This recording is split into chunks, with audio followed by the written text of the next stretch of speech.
Halo semua, perkenalkan saya Anissa Arifatul dengan NIM 3201007. Di sini saya akan sedikit menjelaskan mengenai merkuri, timbal, kadmium, kromium, dan arsen.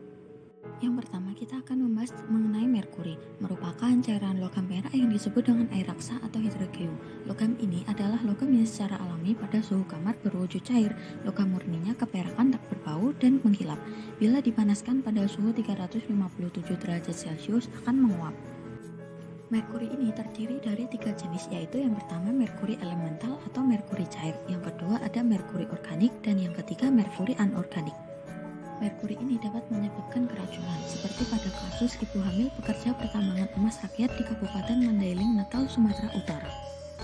Berikut merupakan mekanisme keracunan merkuri. Berikut adalah dampak dari keracunan merkuri. Selanjutnya, ada metode analisis untuk pengukuran kadar merkuri dengan penentuan logam dalam berbagai matriks sampel yang berbeda.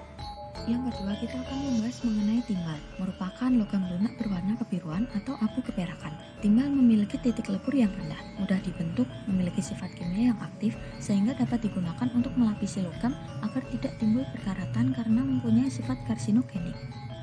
Pada tahun 2010, KPBB telah menemukan pencemaran timbal di desa Cinangka. Timbal sendiri mengandung racun.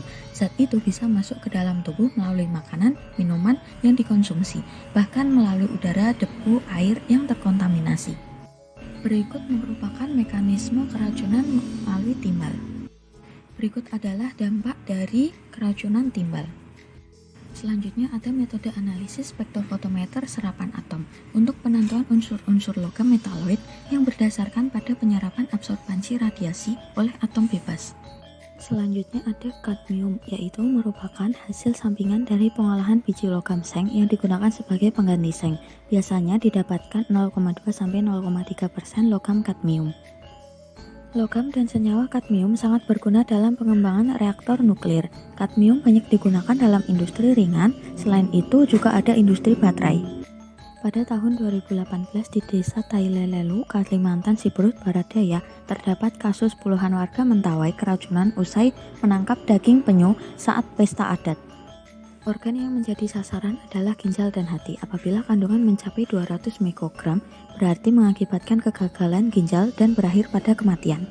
Selanjutnya ada pemeriksaan laboratorium. Sampel kadmium diperiksa bisa berupa makanan yang dimakan ataupun bahan yang dicurigai. Sampel yang biasanya digunakan yaitu ikan, baik ikan air tawar maupun air laut.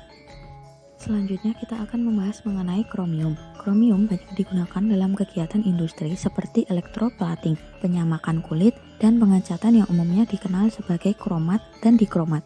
Pada tahun 2018 terdapat contoh kasus pekerja industri kerupuk rambak di Magetan keracunan kromium yang berasal dari limbah rambak kulit, yaitu sebagai penghilang bulu dalam proses perendaman. Pada kasus keracunan kromium terdapat gejala akut yang ditandai dengan adanya pembengkakan hepar. Selanjutnya ada pemeriksaan laboratorium. Pemeriksaan ini menggunakan sampel urin, darah, kuku, atau rambut.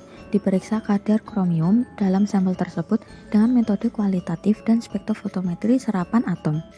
Selanjutnya kita akan membahas mengenai arsen, yang merupakan bahan metaloid yang terkenal beracun dan memiliki 3 bentuk alotropik, yaitu kuning, hitam, dan abu-abu. Pada 30 Agustus lalu di desa Malasoro, Sulawesi Selatan terdapat daging kerang hijau yang menyebabkan 63 orang keracunan, 2 diantaranya tewas. Hal itu dikarenakan mengandung cyanida dan arsenik. Selanjutnya ada pemeriksaan laboratorium untuk mengetahui arsen, yaitu menggunakan spektrofotometri serapan atom. Sekian materi yang dapat saya sampaikan, terima kasih.